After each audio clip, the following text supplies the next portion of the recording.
Today in cloud gaming news, we have two big stories to talk about, the first of which revolves around MLB The Show 22 arriving to Game Pass and Xbox Cloud Gaming Day 1. PlayStation's very own critically acclaimed baseball franchise will continue to arrive on Xbox, this time also expanding to Switch, but the tradition of being on Game Pass Day 1 will continue. Last year's entries followed the exact same route, and it was the first time that the game franchise has seen any sort of light outside of the PlayStation ecosystem. And for those wondering, this deal only exists because MLB did threaten Sony to take away the licensing if they didn't make the game multi-platform. Regardless, this is a really good get for Microsoft. They're now getting a franchise that never used to be on Xbox, and it's available a part of their subscription. Admittedly, it looks pretty crazy that you have to pay full price for this on PlayStation when they're the ones developing it, while Xbox gets to enjoy it at a pretty low monthly cost. But since we're on the topic of PlayStation, let's talk about the real big news story of the day. And that's the fact that PlayStation just acquired Bungie.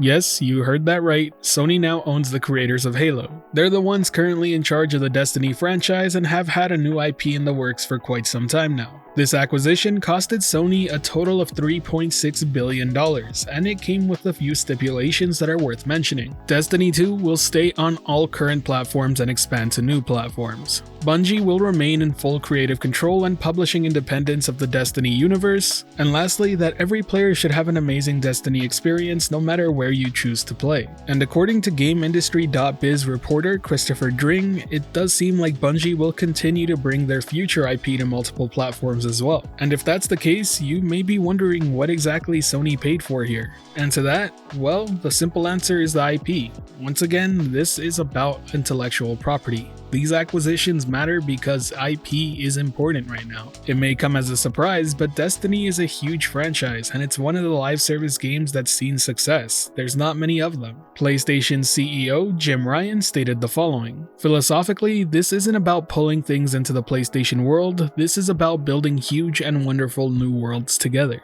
He goes on to point out that PlayStation is interested in Bungie's live service expertise and wants to go beyond consoles with an aggressive roadmap with live services. And all of this makes a ton of sense when you start looking at where gaming is headed, where playtime is valuable more than anything else. Bungie has also stated in the past that they had plans for Destiny outside of the video game space. They want to make a movie or a TV show, and Sony's the perfect partner to do this. It's also worth pointing out that this will bolster Sony's first-party studio output in terms of shooters.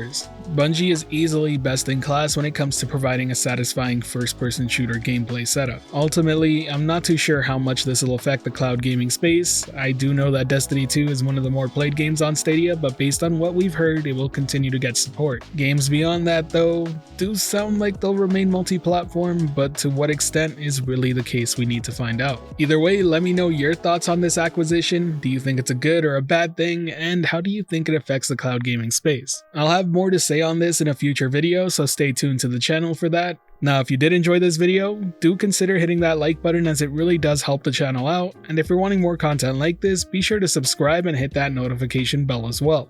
As always, this has been The Virtual Cloud, giving you the latest and greatest on everything cloud gaming and VR related, and until next time, I'll catch you in the clouds.